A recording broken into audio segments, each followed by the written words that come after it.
تو ذکر امام علی پاک میں آپ بھی شامل ہیں، ہم بھی شامل ہیں۔ یہ ہم لوگوں کی قسمت ہے، ورنہ بڑے بڑے لوگ سوچتے رہ گئے مگر امام عالی مقام کا تذکرہ نہیں کر پائے۔ جبہ دستار سے کچھ نہیں ہوتا، جو بھی ہوتا ہے تو دل کی محبت سے ہوتا ہے۔ یہ عشق ہونا چاہیے، جیسے آپ کا عشق ہوگا ویسے آپ کے لوگ سننے کے لیے تیار ہوں گے۔ میرے آقا صلی اللہ تعالیٰ علیہ وسلم کے پیارے دیوانوں، میں نے قرآن پاک کی ایک مشہور آیت تلاوت کرنے کا شرف حاصل کیا۔ خلاق دو عالم ارشاد فرماتا ہے وَلَا تَقُولُوا لِمَن يُقْتَلُ فِي سَبِيلِ اللَّهِ أَمْوَاتٌ بَلْ أَحْيَاءٌ وَلَكِنْ لَا تَشْعُرُونَ۔ جو لوگ اللہ کی راہ میں قتل کر دیے گئے ہیں، مار دیے گئے ہیں، انہیں مردہ نہ کہو بلکہ وہ زندہ ہیں۔ اے لوگوں، تمہیں ان کی زندگی کا شعور نہیں ہے۔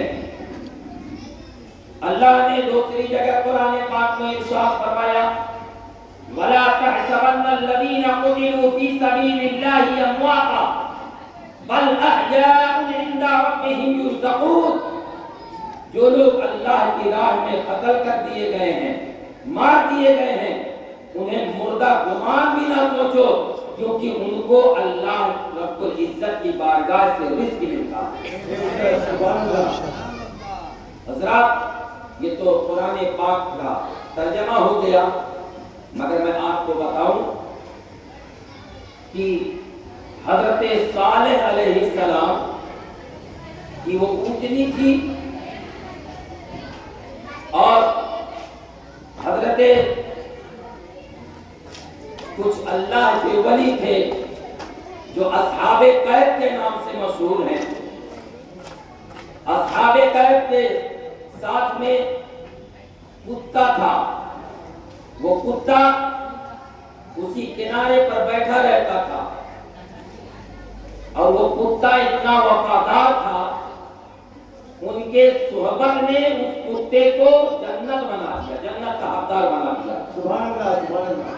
تو جب ایک ولی کی صحبت میں بیٹھنے والا کتا وہ جنت کا حقدار ہو سکتا ہے تو آپ کو اہل بیت کی محفل میں بیٹھے ہیں، نواز رسول کی محفل میں بیٹھے ہیں، کیوں نہیں جنت کے حقدار ہوں گے؟ کیونکہ اللہ کے پیارے رسول جو ہے جنت کے مالک ہیں، اور سرکار حضرت امام عالی مقام وہ ذات ہے کہ آپ ارشاد فرماتے ہیں کہ تمام نوجوانوں کا سردار حضرت امام حسن و حسین ہے۔ میرے آقا صلی اللہ علیہ وسلم کے پیارے دیوانوں، نانا کے حق میں نانا کی جو ہے نانا کی وجہ سے تو جنت بنی ہے، نانا کے صدقے میں جنت بنی۔ تمام چیزوں کو اگر اللہ نے بنایا ہے تو نانا کے صدقے میں بنایا ہے۔ اور نواز رسول، اللہ کے پیارے رسول صلی اللہ علیہ وسلم کے نوازوں کا یہ حال ہے کہ آپ بھی جا رہے ہیں تو آپ بھی امتیوں کی بخشش کا سامان بن کر کے جا رہے ہیں۔ سبحان اللہ۔ اللہ کے پیارے رسول صلی اللہ علیہ وسلم کے پیارے دیوانوں، کل جو میں نے تقریر جہاں تک چھوڑی تھی انشاءاللہ اسے آگے بولنے کی کوشش کروں گا۔ آقا دو جہاں صلی اللہ علیہ وسلم کے پیارے دیوانوں، اہل بیت کی محبت ہمارے لیے فرض بھی ہے اور واجب بھی ہے۔ اہل بیت کی محبت دل میں بساؤ گے تو سارا انعام ملنے والا ہے، اور اہل بیت کا اگر بغض رکھو گے تو دنیا بھی برباد ہو جائے گی، آخرت بھی برباد ہو جائے گی۔ امام علی مقام آپ کربلا کی سرزمین پر پہنچے، حور ابن ریاحی ادھر سے 1000 کا لشکر لے کر کے امام علی مقام کی بارگاہ میں پہنچ گئے، اور پہنچنے کے بعد حور ابن ریاحی آپ نے کہا اے امام علی مقام، آپ یہیں سے واپس چلے جائیے، ورنہ یہ لوگوں کا جو پلاننگ ہے،